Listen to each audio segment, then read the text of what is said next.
So, in mutual inductance, we consider two separate independent circuits. A current in one circuit creates a magnetic field, and this field gives rise to a flux through the second circuit or through the second coil. If the current in the first coil changes, the flux through the second coil changes, or in a second circuit changes, and an EMF is induced in the second coil. So, an other important related effect occurs even if there is only a single isolated circuit. When a current is present in a circuit, it sets up a magnetic field that causes a magnetic flux through the same circuit. This flux changes when the current changes. So, any circuit that carries a varying current has an EMF induced in it by the variation of its own magnetic field, and this EMF is called a self-induced EMF. And from Lenz's law, a self-induced EMF always opposes a change in the current that caused the EMF, and so tends to make it more difficult for variations in current to occur. And for this reason, self-induced EMFs are of great importance whenever there is a varying current. And these self-induced EMFs occur in any circuit. Since there is some magnetic flux through the closed loop of a current carrying circuit, the effect is greatly enhanced if the circuit include a coil of which has n turns. So as a result of there is an average magnetic flux phi b through each turn of the coil enhances. So we can define one example of such coil is this. We can define self-inductance of a circuit as L is equal to N phi B over I. And so the self-inductance is simply the inductance as well. And the units of both inductance, mutual and self-inductance is same. It's 1 Henry. And if the current I in the circuit changes here, then the flux phi b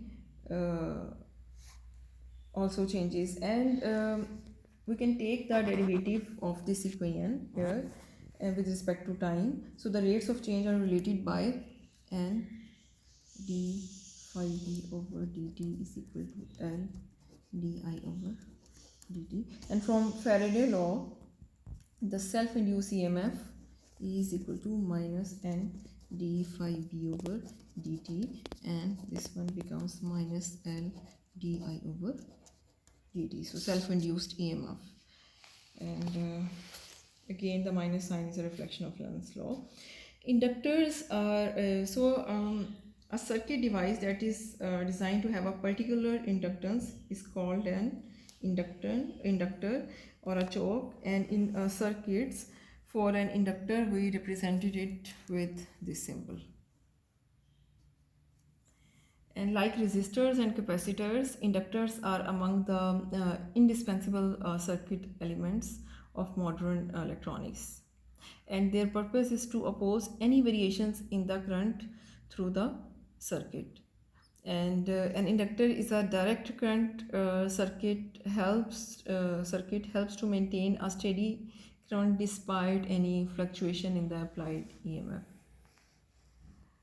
Because in an AC circuit, an inductor tends to suppress the variations of the current that are more rapid than desired. So to understand the behavior of circuits which have inductor, we develop a general principle which is in analogy to Kirchhoff's law, loop law. Kirchhoff's law we used when we solved the circuits like single loops or multi-loop. So to apply that rule, we go around a conducting loop, measuring potential differences across successive circuit elements, and the algebraic sum of these differences around any closed loop must be zero, because the electric field produced by charges distributed along the circuit is conservative. So, and we denoted such a conservative electric field as EC. When an inductor is included, for example here, in the circuit, the situation changes. The magnetically induced electric field within the coils of the inductor is not conservative, and we can denote it by En. And here the roles of here there are two fields, and let's assume we are dealing with an inductor whose coils have negligible resistance.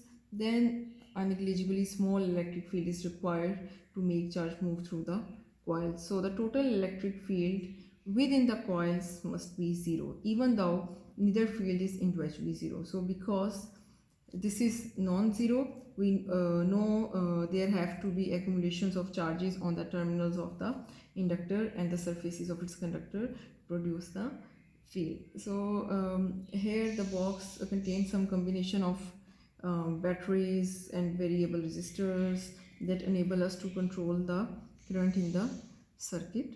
And according to Faraday, the line integral of this electric field around the circuit is the negative of the rate of change of flux through the circuit, and we can combine this relation. En dot dl is equal to minus L di over dt, self inductance, and we can integrate it clockwise around the loop, the direction of the assumed current. We assume here En is different from 0 only within the inductor, so the integral of En around the whole loop can be replaced by its integral only from A to B, from here to B, and then this equation becomes A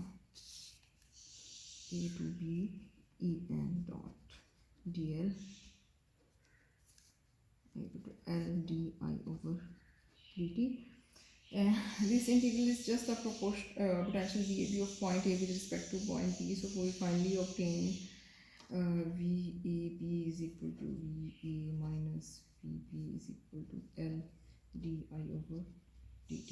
So this is a genuine potential difference between the terminals of the inductor associated with conservative electrostatic forces, despite the fact that electric field associated with the magnetic induction effect is non-conservative. And here we can justify the Kirchhoff's loop rule to analyze circuits that include inductors.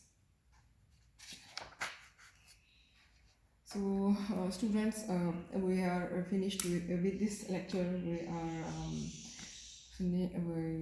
I'm going to finish